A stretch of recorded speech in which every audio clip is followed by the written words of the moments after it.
The amount of time that goes into the planning, designing, building, and ultimately the use of a stadium is truly a marvel of human achievement. And when their usefulness comes to an end, all of that is reduced to a pile of rubble in just seconds.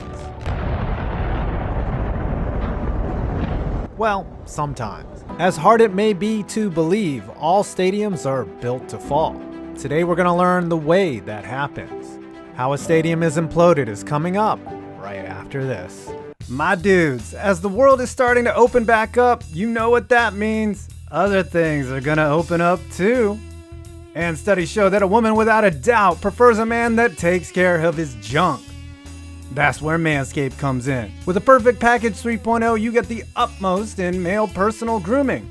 With the centerpiece being the Lawnmower 3.0 that features skin-safe technology, 90 minutes of battery life, and a super clutch LED light that goes with the other gear like Crop Preserver deodorant and Crop Reviver ball toner. Add the Peak Hygiene subscription for replacement blades sent right to your door at the frequency you desire. So after this video, head on over to manscaped.com/5-points and get 20% off instantly at checkout. Act now on the perfect package and we'll throw in the Shed travel bag and a pair of boxers and free shipping. Hit that link below and open up a whole new world of personal grooming.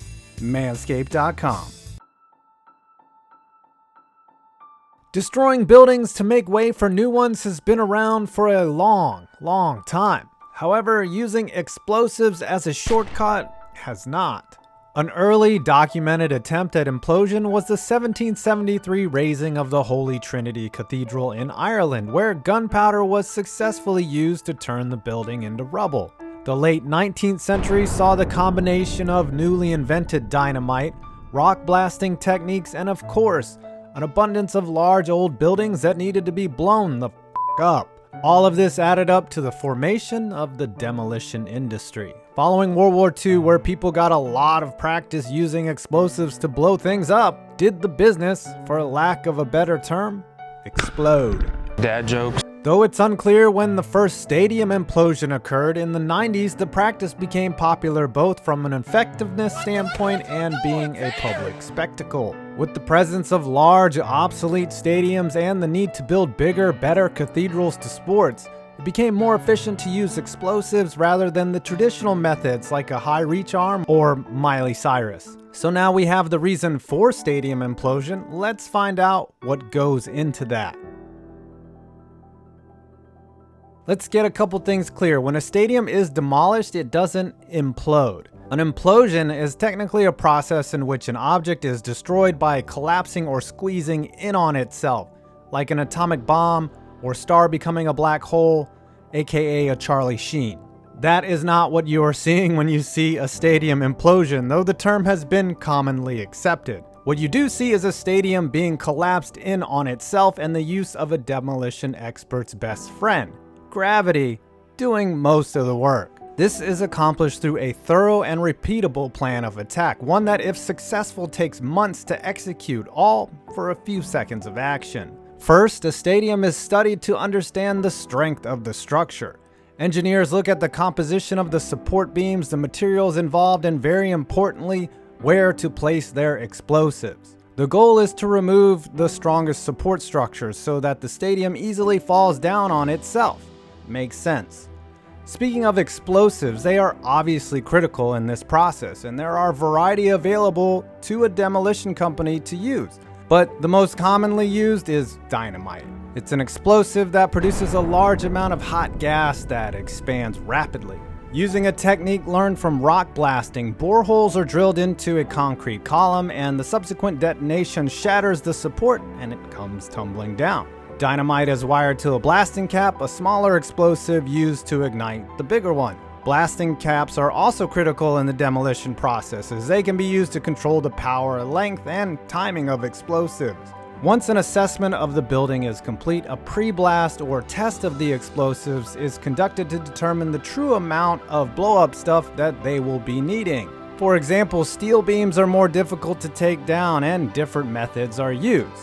Once the demolition plan is complete, the clearing out of anything that can be removed, like seats, and the drilling of holes begins for the charges. These holes are critical to the success of the implosion, as their angle and size determine if we can get that big moment at the end. Hey now! One thing that is unique to a stadium demolition versus a standard building demo is the cantilever construction of the stands, which does make identifying the strongest structural supports easier, as most upper decks and grandstands are supported by load-bearing columns.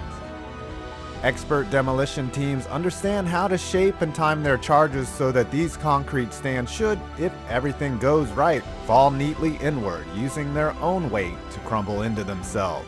What's interesting to learn is that despite many firms making 3D models and even conducting computer-generated simulations, the process is surprisingly manual and relies on a ton of experience and intuition versus science and automation. Calculations are important, but so is know-how. Many of the support columns and structures are actually weakened by manual labor with sledgehammers and equipment prior to demolition. All of the wiring, charges, and installation of explosives are done by hand, and they often create an intricate web of fascinating pre-destruction. Safety is paramount, so to reduce flying debris, oftentimes blast targets are wrapped in geotextile fabric or even chain link fence. Entire floors or open areas can be wrapped to reduce shrapnel, though sometimes disaster strikes, like in 1997 at the Royal Canberra Hospital, where flying debris injured onlookers and tragically took the life of a 12-year-old girl. Once all the drilling, wrapping, wiring, placement of the charges, and preparation has been done, the demolition team finally connects all the wires together and brings them to a single point: the detonator. Are you excited yet? Though we are close to blowing it up, there's still a lot more to do before we can. The explosives need to be double checked, the surroundings need to be evacuated, neighboring buildings also may need to be prepped. The goal is to have the stadium come down within its own footprint, and all of this planning has led to this moment. Of course, there is a countdown, and depending on the detonator being used, simply pressing on the button doesn't always work. Some need a pre-charge, and then only when ready can the actual button be pushed. And so it is.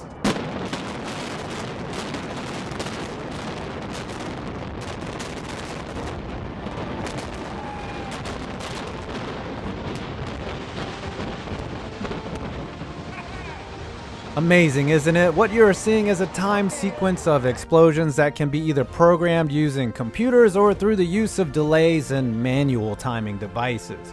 Usually after the blast, a large dust cloud billows that can sometimes reach spectators depending how the wind is blowing. Some criticize this, however, the dust is actually much less in one shot versus the daily emission of a wrecking ball or crane demolition.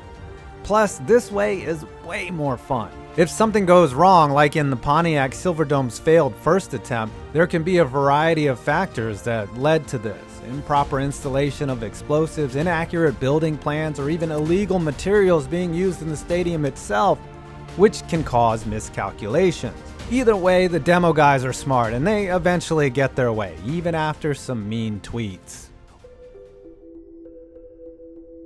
One thing you don't think about is the aftermath, cleaning up the giant mess that was just created. Depending on how accessible the space is, the cleanup can take just as long as the entire demo process, as large trucks, excavators, tippers, and bulldozers need to be brought in to haul all the junk away. Surprisingly, a lot of the materials can be recycled, in particular the steel and even the ground-up concrete, like when a nearby Atlanta hotel used materials from the sad Georgia Dome in their building. Yes, I'd like to stay in room 283, please. When it's all said and done, a successful demolition and site clearance can take up to 2 years. There have been many innovations in how stadiums are imploded, like that being done by Steve Pettigrew of Demolition Dynamics, who imploded Synergy Field, Fulton County Stadium, and Veterans Stadium. Steve found a new way of implosion which minimized vibration damage and protected nearby buildings. His method, known as the single shot, is a series of timed explosions that bring the arena down in smaller sections, more like a domino effect rather than a rapid smush. The sections falling in succession spread out the impact to the ground as less material is hitting the earth all at once, like when he took down Veterans Stadium, as it was on unstable swampland.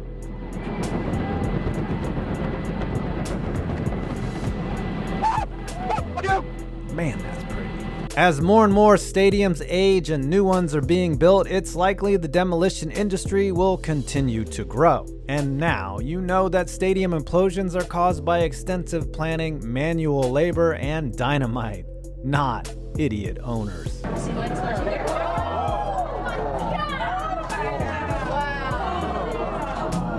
Well, I hope you enjoyed this video and learned more information you didn't think you needed. Please do not forget to check out the sponsor Manscaped from the link below and get 20% off your order and free shipping. I'm 5 Points Vids, and you made it to my next video, which was basically stadium porn.